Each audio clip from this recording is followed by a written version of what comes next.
So in this problem, we want to find the final amount in a retirement account, so where the rate of return on the account and the regular contribution change over time.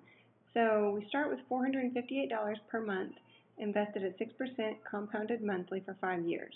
So that's an annuity because we have a certain amount going in every month.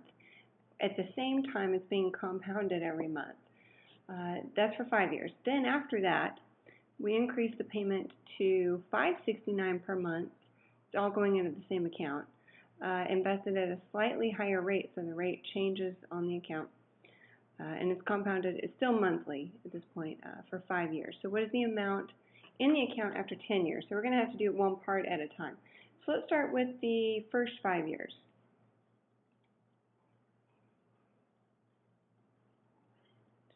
Okay. So we need to start with the formula for an annuity. And there we go. Okay, so there's the formula for an annuity.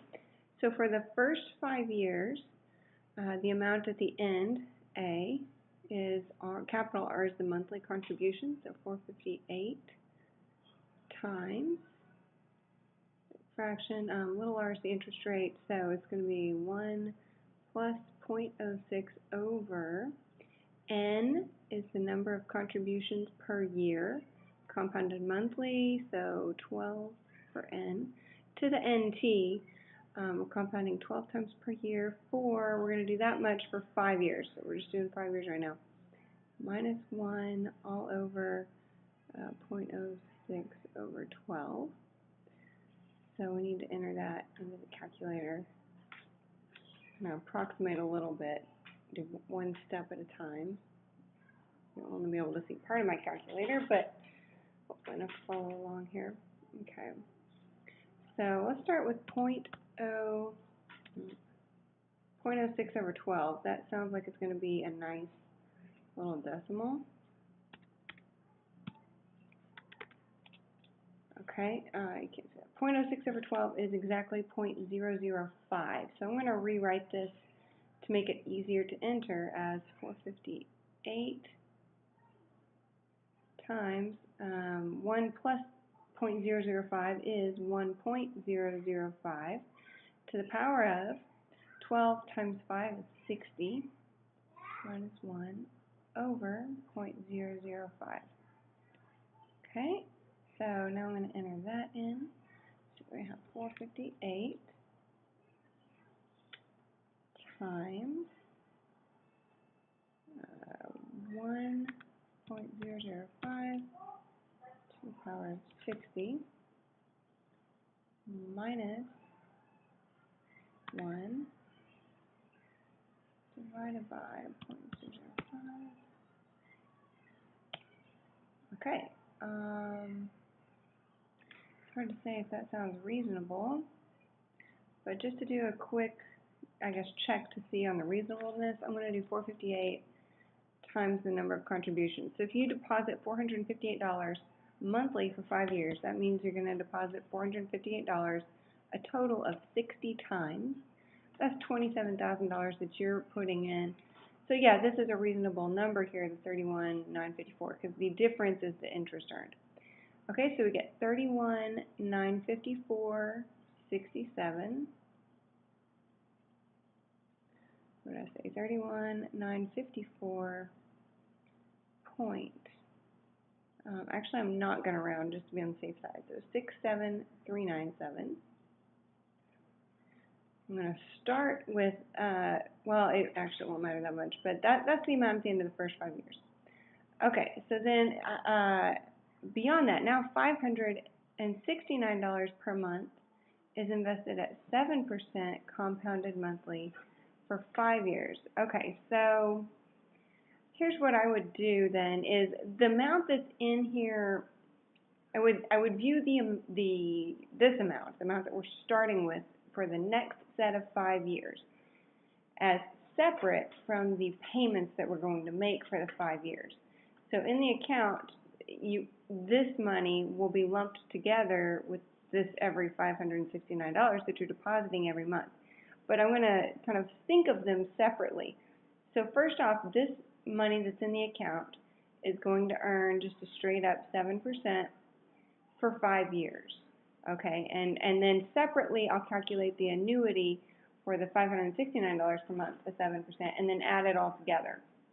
Okay, so let's write that out. We're gonna say we'll start with 31,954,67397. Okay.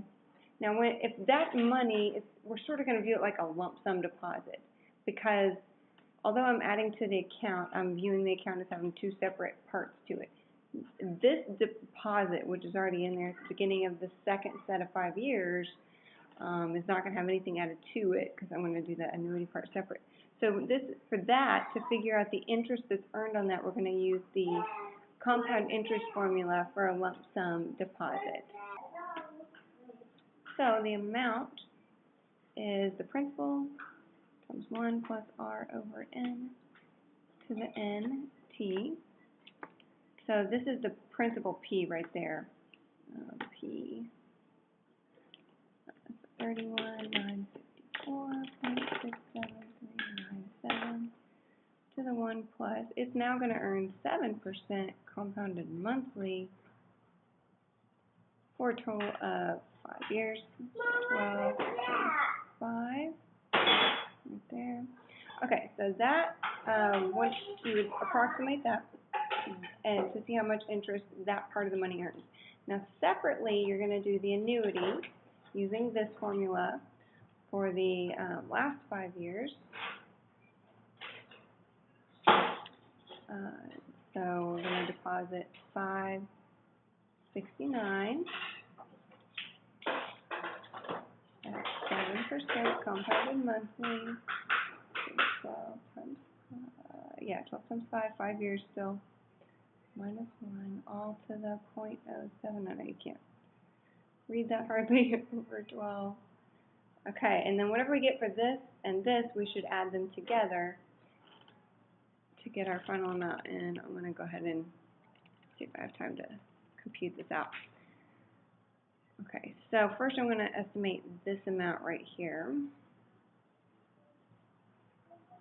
Okay, this is the lump sum deposit part. Oops, I shouldn't have done that. Oh, I'll just have to retype. So 31,957. No, 954.67397 times 1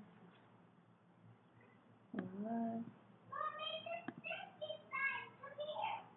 0.07 over 12 to the power of, that's supposed to say 12 times 5, so to the power of 60. Okay, so the money from the first 5 years turns into, in the end, 45,299.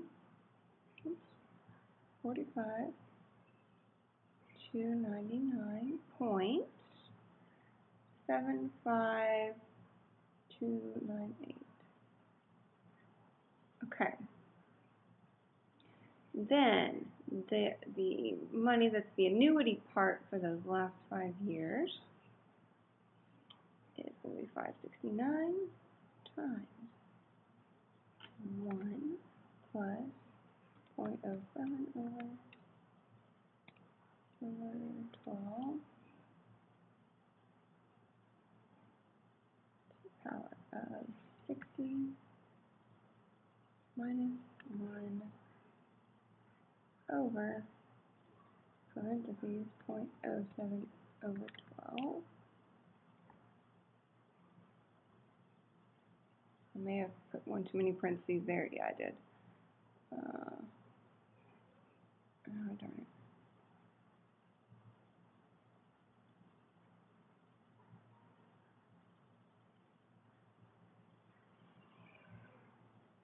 Yeah, I actually needed a third one there, right there, to enter this correctly. Let me think about it. I did not enter that correctly the first time. So I should close parentheses on the numerator.